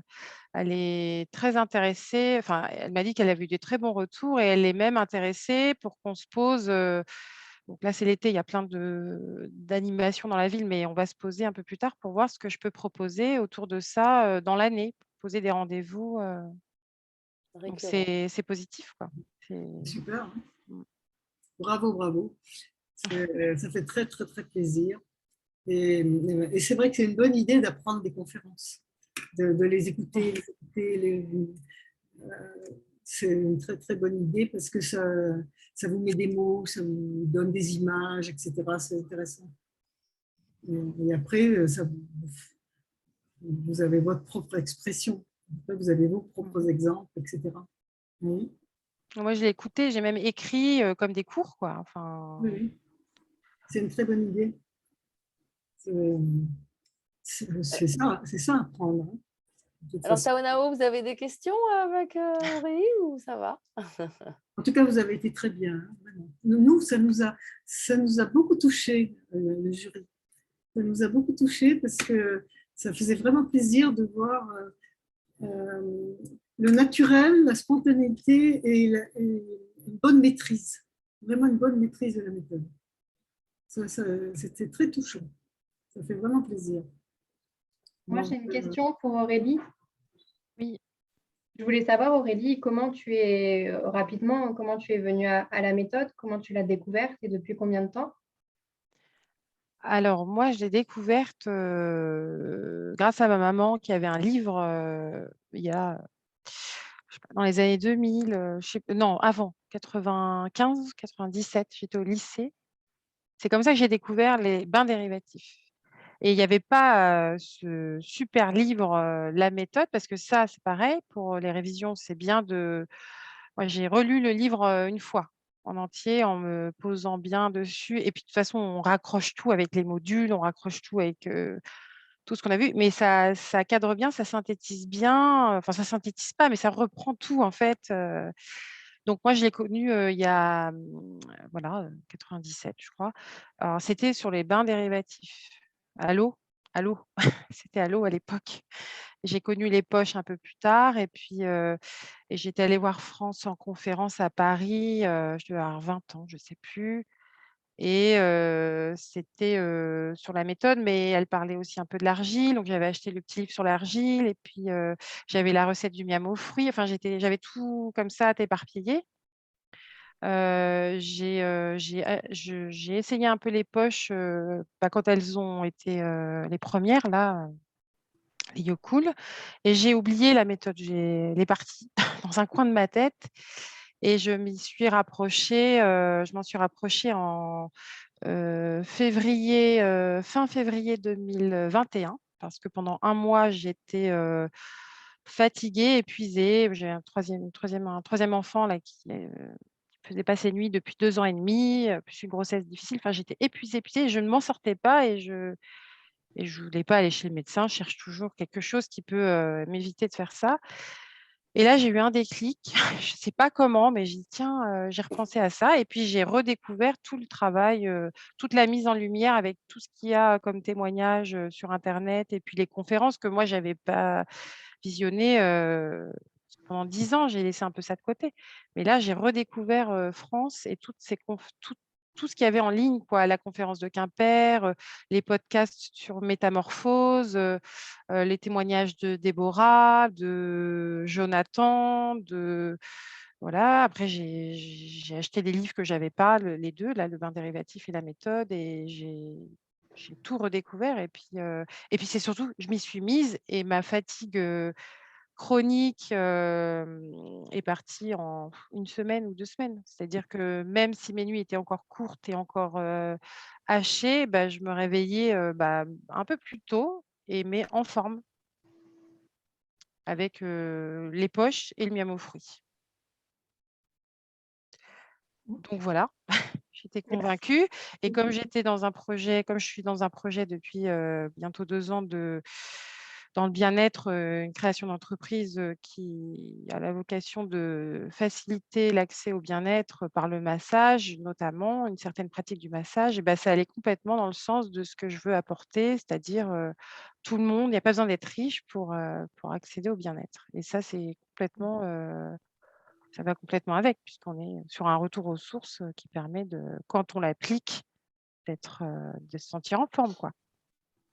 Ouais. Voilà. Moi, je voulais te poser la question, Aurélie, quel est ton métier de base? Mon métier de Merci base, beaucoup de ton témoignage. oui, Quel est avec ton plaisir. métier de base? Mon métier de base, alors moi, j'ai commencé mes études supérieures en biologie. Je fais des études à l'université en biologie, un premier cycle, et après, j'ai complété avec une école d'ingénieur en environnement. Donc, j'ai été ingénieur en environnement. Bon, c'est un titre, hein, on sort avec un titre. Mais j'ai travaillé, j'ai eu plusieurs métiers en fait. Mais mon métier, donc j'ai pas de métier de base parce que j'ai fait plein de trucs, mais j'ai commencé en tant que, on dit manager opérationnel, c'est-à-dire je travaillais chez Veolia dans la gestion des déchets. Mon métier, le secteur d'activité dans lequel j'ai évolué, c'était la gestion des déchets. Voilà, donc je me suis occupée de centres de traitement de déchets, et puis après, j'ai fait un peu d'audit, puis après, j'ai fait un peu de commercial. Et mon dernier poste, j'ai changé d'entreprise. Je suis allée chez Elior, qui est une entreprise de restauration collective pour la restauration scolaire. C'était mon secteur. Et là, bah, on est bien loin de la méthode. Alors, on essaye de s'en rapprocher parce que les collectivités, les clients des entreprises comme Elior, moi, c'était le département des Hauts-de-Seine, cherchent à se rapprocher, exigent du frais, exigent du bio. Donc, il y a quand même une volonté de rester sur des choses saines. Mais c'est pas, voilà, on a encore du boulot à faire à ce niveau-là. Mais tu vois ce que je remarque, tu as commencé par la biologie, tu aimes bien t'occuper des gens, tu aimes bien il y a quand même un fil conducteur dans tout ça. Oui, le bien-être est quand même un petit peu tout au long, et finalement tu reviens aux origines, tu vois. Et on remarque ça assez souvent. Et puis c'est vrai que alors, ma mère m'a fait découvrir les bains dérivatifs, mais à la maison, donc j'ai mon père qui utilisait beaucoup l'argile quand j'étais petite, me soignait. Tous les bobos, c'était l'argile. Quand j'étais malade, je buvais de l'argile. Bon, c'était pas ma tasse de thé à l'époque, mais maintenant je comprends que voilà. Voilà, il y a l'époque, mon père, il allait dans une boutique bio, elle faisait 15 mètres carrés, c'était la seule à 20 km à la ronde. Bon, maintenant, il y a des magasins énormes partout. Mais c'est vrai que je m'y retrouvais par rapport à ce que j'ai connu étant jeune aussi. Les graines, les fruits, ça. Alors, l'adolescence, ma période jeune adulte, je me suis éloignée de tout ça, hein. J'ai eu des périodes, mais je reviens aux sources aussi avec ça. Bien, merci Aurélie. Moi, j'avais une question par rapport à l'organisation, parce que moi, je travaille 40 heures, 45 heures par semaine. Et donc, ça me demande, c'est compliqué aussi de faire en même temps les cours.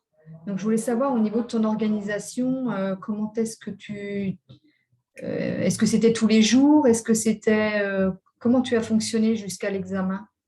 Non, c'est quand je pouvais. Alors, bah, il y avait les cours, les modules. Bon, c'était un autre format là parce qu'on était en présentiel. Mais pour préparer l'examen, tu veux dire? C'est ça? Et puis même depuis le début, en fait, comment tu… Le présentiel, bah, j'étais présente. Oui.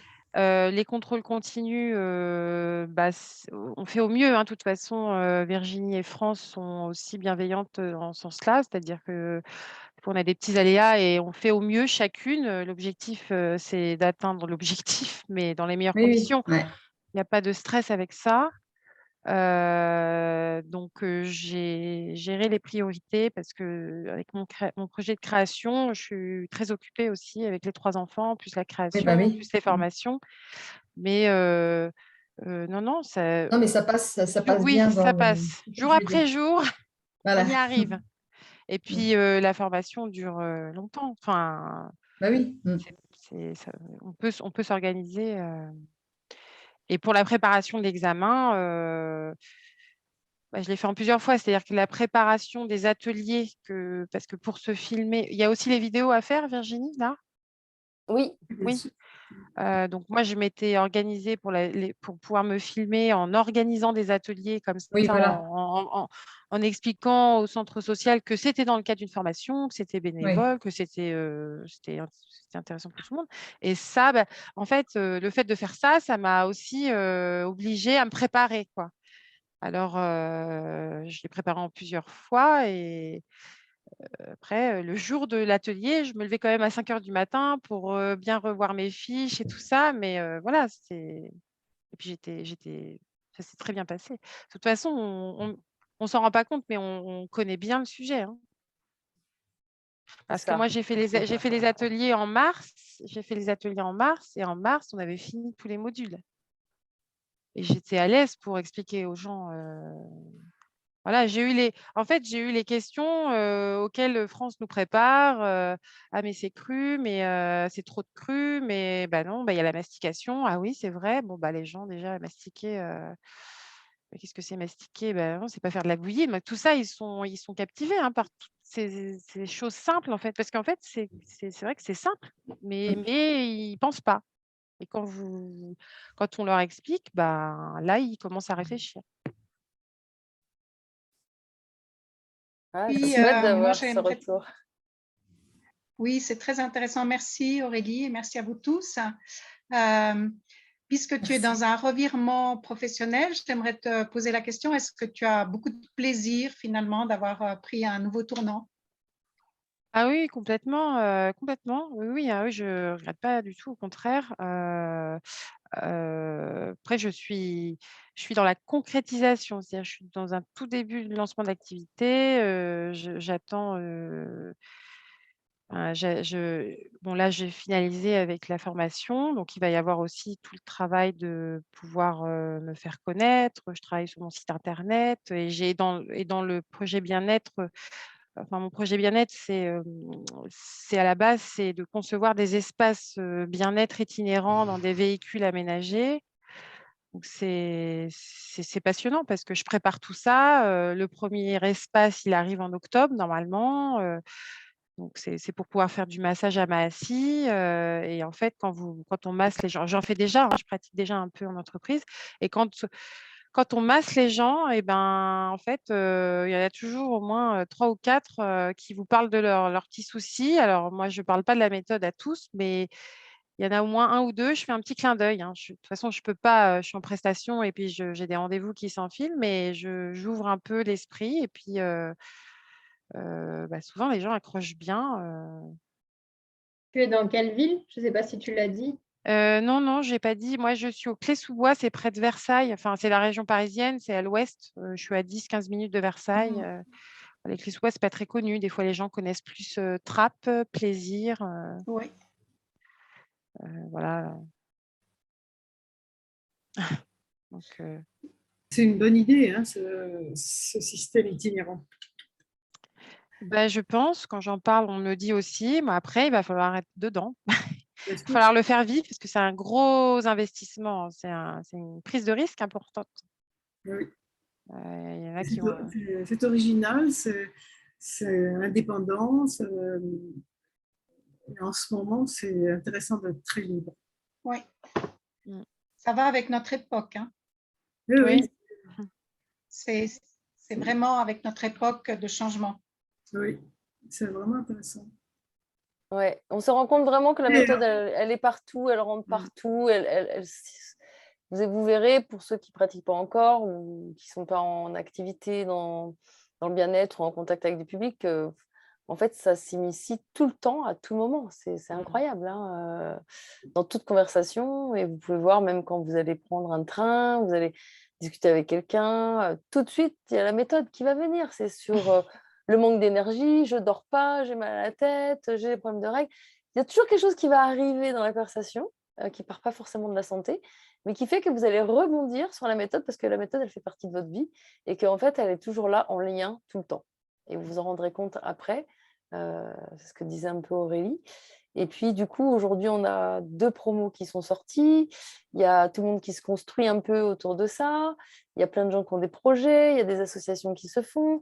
Et moi, de mon côté, je suis contente aussi qu'il y ait des équipes qui s'étoffent parce que j'ai besoin aussi, dans l'évolution qu'on a pris avec France, de m'entourer de praticiens qui sont certifiés et qui vont nous aider, France, moi, à perpétuer la formation, à la gérer différemment, à l'organiser différemment. Moi, là, le soir, par exemple, c'est compliqué pour moi, en étant à La Réunion, de faire des visioclasses. Bon, voilà, je pense à déléguer l'animation des visioclasses à peut-être Aurélie, justement, ou quelqu'un d'autre.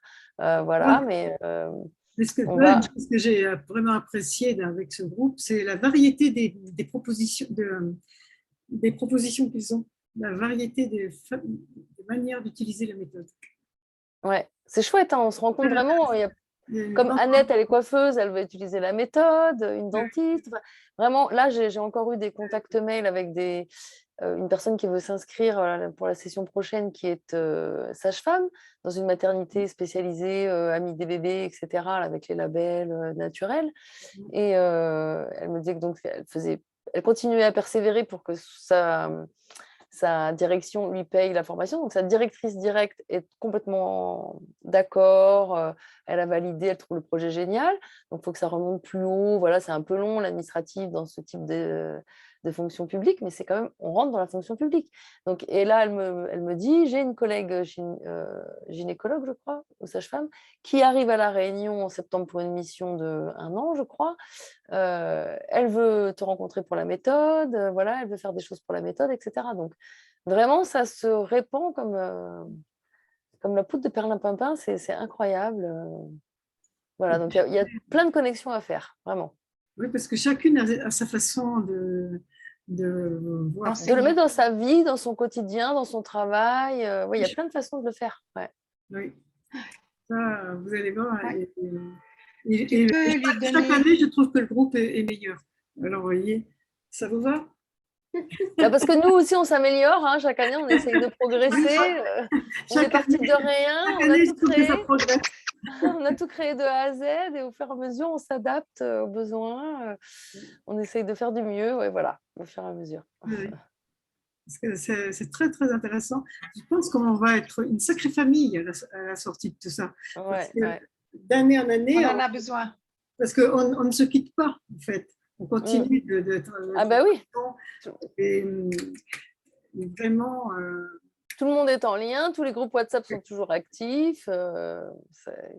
Personne ne s'est perdu de vue depuis la fin de la première promotion. Hein, donc, oui. Il faudra qu'on fasse des réunions après. C'est prévu ça, qu'on fasse des petits séjours, vacances, retrouvailles 4-5 jours dans un gîte, toutes promos confondues. En fait, on a l'intention de se réunir vraiment, c'est-à-dire de se réunir physiquement. Ouais. C'est ce qu'on fait avec les ostéopathes. On se fait des petits séjours comme ça, puis on partage nos expériences. Voilà, mais c'est très important ça. Et je pense qu'on pourrait faire ça au moins une fois par an. C'est ce qu'on veut initier à partir de l'année prochaine. On voulait le faire cette année, mais j'étais prise un peu de court, l'idée étant venue en dernière minute. Là. Mais l'année prochaine, ouais, ça serait bien qu'on fasse un petit truc en juillet, juin, juillet. Je ne sais pas trop quelle date choisir pour que ce soit propice pour tout le monde. Mais voilà. Avec une région au centre de la France pour que tout le monde puisse venir de tous les côtés. Voilà. Dans un coin de nature pour pratiquer la méthode tous ensemble pendant 4-5 jours. Et puis, le Marais Poitevin, c'est bien. Se rencontrer. Ouais, le Marais Poitevin, c'est pas mal. Je pense qu'on va s'arrêter là, il est 10h. Ouais. Eh bien, écoutez, il est minuit pour toi. Il est minuit pour toi. Virginie, tu peux donner mes coordonnées à la sage-femme hospitalière là en France. Tu peux lui donner mes coordonnées. D'accord, ok. C'est intéressant. Ouais, ça marche. Si. Vous voyez, on a de belles perspectives devant nous. J'arrête l'enregistrement. Hop.